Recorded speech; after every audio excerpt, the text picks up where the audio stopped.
Society today has created new words and changed definitions of words people have used in the past. Among the millions of words society has changed, canceled is a very known one for most millennials and teenagers.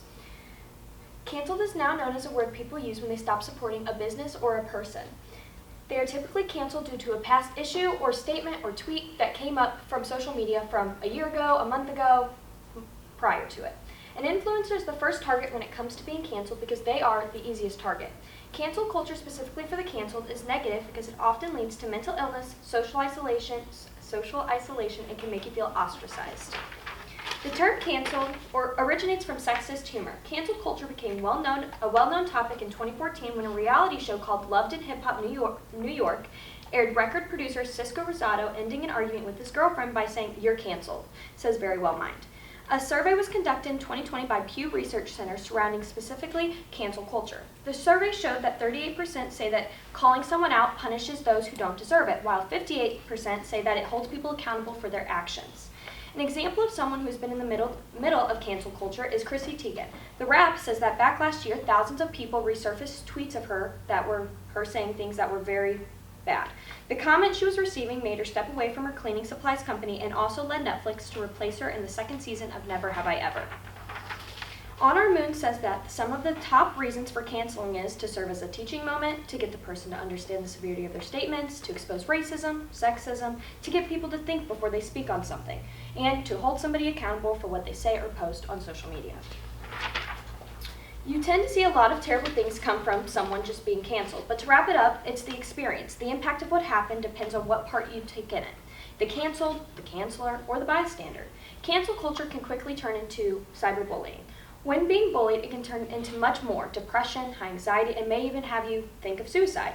You may even start to feel alone or ostracized or isolated from the media in general. The cancelers shut off all communication, which makes you feel as if they're taking the opportunity for you to explain your side of the story and learn and grow from the situation. When you're canceled, it can turn into something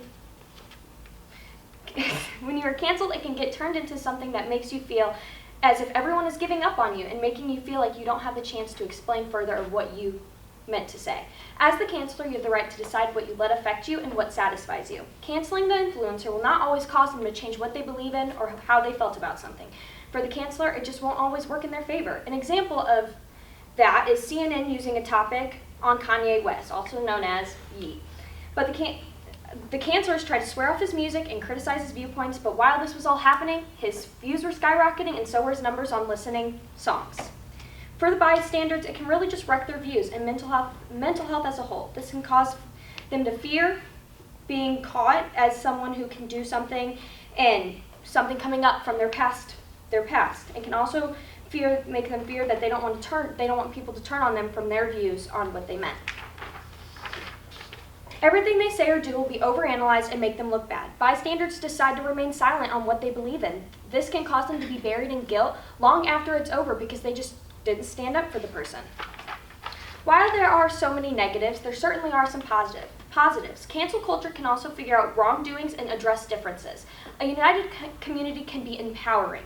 It can also help influencers think closely about what they say or what they do in their everyday life. An example of this is from Independent.co in 2016. A bunch of people boycotted the Oscars due to the lack of diversity among the nominees.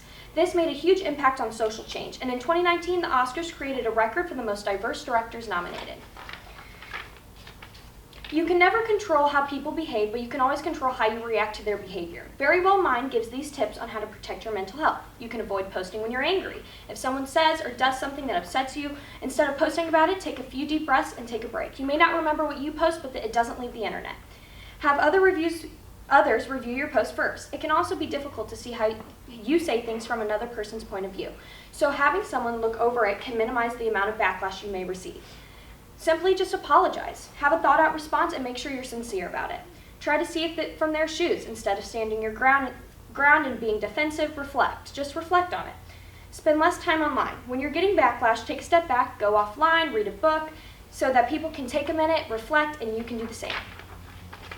While cancel culture really can be useful in holding others accountable, on the flip side, it can also lead to terrible bullying and damage their mental health entirely, while also affecting others' mental health. Do not let things said define you as a person. The idea that Cancel culture has caused some people to not feel comfortable sharing what is on their minds. To grow and become a stronger person, it is very important to realize you've made a mistake, take the steps to acknowledge that you made a mistake, and take the correct measures to make sure it does not happen again. This now shows that cancel culture, specifically for the canceled, is negative because it often leads to mental illness, social isolation, and can make you feel ostracized. Nighttime says cancellation isn't exactly about free speech, but a liberal society should theoretically cancel less frequently than its rivals.